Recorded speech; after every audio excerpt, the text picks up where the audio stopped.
So ayan mga tropa, magme-maintenance tayo ng ating printer. Para sa mga hindi nakakaalam, ang tagal na ng printer ko na to, parang 4 years or 5 years. Hindi ko na alam, parang nasa ganyan 3 to 4 or 3 to 5 years etong printer na to. Parang 2022 ko siya binili. Ayan nga, 3 years nga ata siguro. Epson 805. Para sa mga hindi nakakaalam, sobrang dami na nang na-print netong printer ko na to. At talagang kailangan kapag gumagamit ka ng pigment ink, dapat meron kang maintenance na tinatawag at kailangan meron kang external na waste ink tank. Kagaya netong nakikita ninyo, mga tropa, kung hindi nyo alam yung waste ink tank na external, isearch nyo na lang muna bago kayo print or mag-start ng printing business. Kailangan nyo talaga nun. At dito sa video natin, kailangan natin netong cleaning solution. Ito na yung ginagamit ko. Sobrang ganda neto. Late ko nang nalaman etong brand na to. Talagang sobrang quality niya. Hindi siya agaya nung kulay green na kuyi na ginagamit natin normally. Ito, ang tapang niya to the point na kahit na clog na talaga, nakukuha niyang tanggalin or natutunaw niya. Ayan o, share ko na lang din sa inyo. Ilalagay ko sa description yung link. So, ito, start na tayo ng ating maintenance. So ito na yung external waste ink tank ko. Papalitan ko na siya neto. So ito, ilang buwan na rin sa akin to. Yung external waste ink tank ninyo, no, sama-sama yan na ink na kulay. Cyan, magenta, yellow, and black. And eto, hindi na yan pwedeng gamitin. Kaya nga waste. Pero syempre may mga application pa rin to the point na magagamit nyo to sa ibang paraan. Pero hindi na sa pagpiprint. Ayan no. So nasa sa inyo kung gusto nyong itapon or kung paano nyo to mapapakinabangan. So papalitan ko na yung pinakabote ko. Eto na yung ipapalit natin. Pero bago ang lahat, eto yung pinaka-hose nung aking external waste ink tank. Ayan. Kumbaga eto, ilalagay ko sa pinakabote.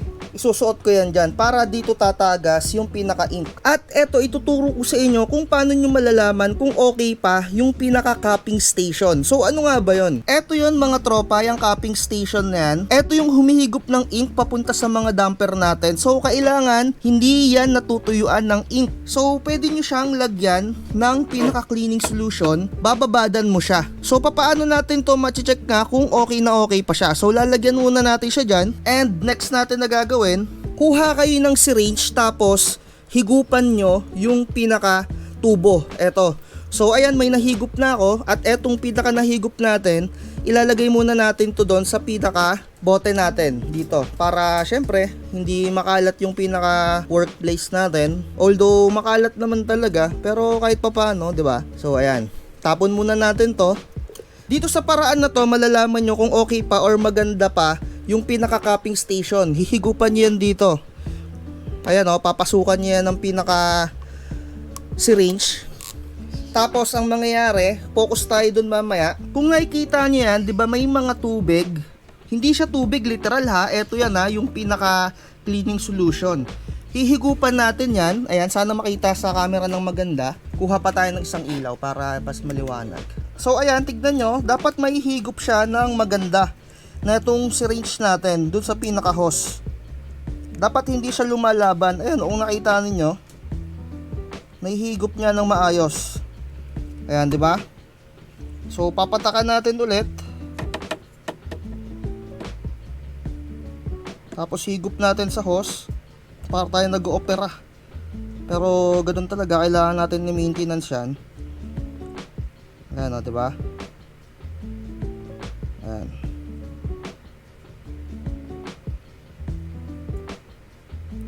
Patak. Tapos higop. Patak. Higop. Patak. Higop. Eto, ginagawa ko to mga tropa twice a month. 10cc yung ginagamit ko dito na syringe. And 10 ml din yung ginagamit ko na pinaka-cleaning solution. Tapos okay na yun. Tapos mamaya, pagka tapos na neto, ang gagawin ko, bababadan ko yung pinaka-cupping station. Tapos ilalagay ko dyan yung pinaka-printer head. Ayan, ulit-ulitin nyo lang. So, eto nakikita nyo, no? Yung naihigop natin, maitim na. Kasi ayan yung mga ink na mga tumigas doon. And syempre yung pinapatak natin, 'di ba, kung nakikita nyo, kulay pink. 'Di ba? Ayan oh. Ayan yung indication na maganda pa yung cupping station natin kasi hindi siya lumalaban. kumbaga naihigop siya ng maayos. Kasi kung hindi nyo maihigop ng maayos yan, ibig sabihin may bara. Ayan o, so nakita nyo, diba? So sana nakatulong to mga tropa ha. Ganun lang yung gagawin ninyo. And syempre kapag nag-ooperate kayo neto, mas maganda meron kayong mga gloves kasi madudumihan yung kamay ninyo dyan, literal. So eto, gagawin na natin. Tatanggalin na natin yung pinaka syringe. May mga papatak-patak pa kasi dyan sa pinaka hose na yan. Ayan o, may mga pumapatak pa. So eto, ipapatak natin siya dito sa waste ink tank natin na external.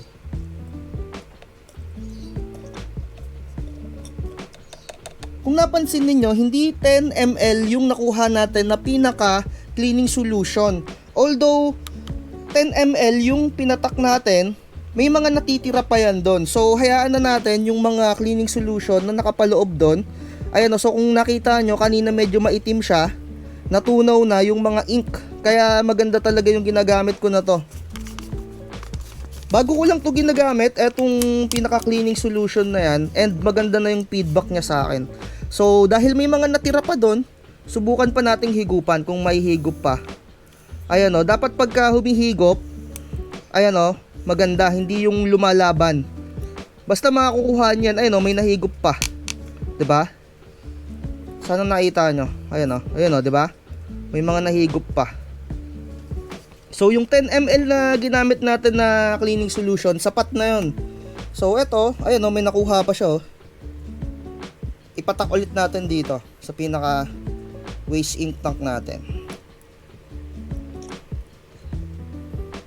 So kung hindi pa kayo satisfied sa ginawa nyo na yun, na sa tingin nyo may mga tira-tira pang ink doon, gamit pa ulit kayo ng another set ng 10 ml. Nasa sa inyo na yun kung gaano karami yung gagamitin ninyo na cleaning solution. So eto, hihigupan ko siya ulit. Baka meron pa.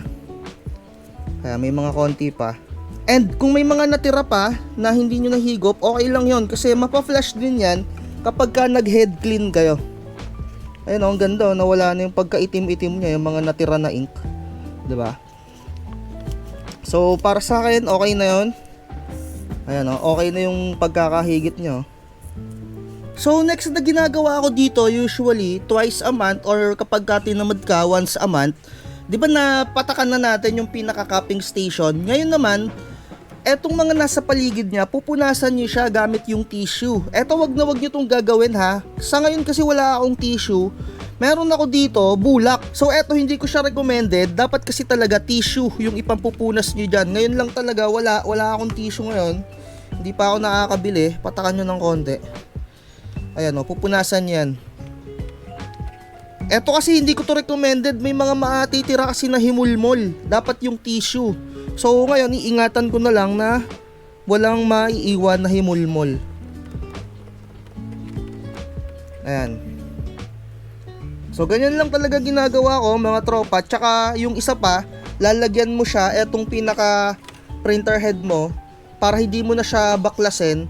Bumili ka ng tissue tapos ipailalim mo. Eto, ipapakita ko na lang yung clip.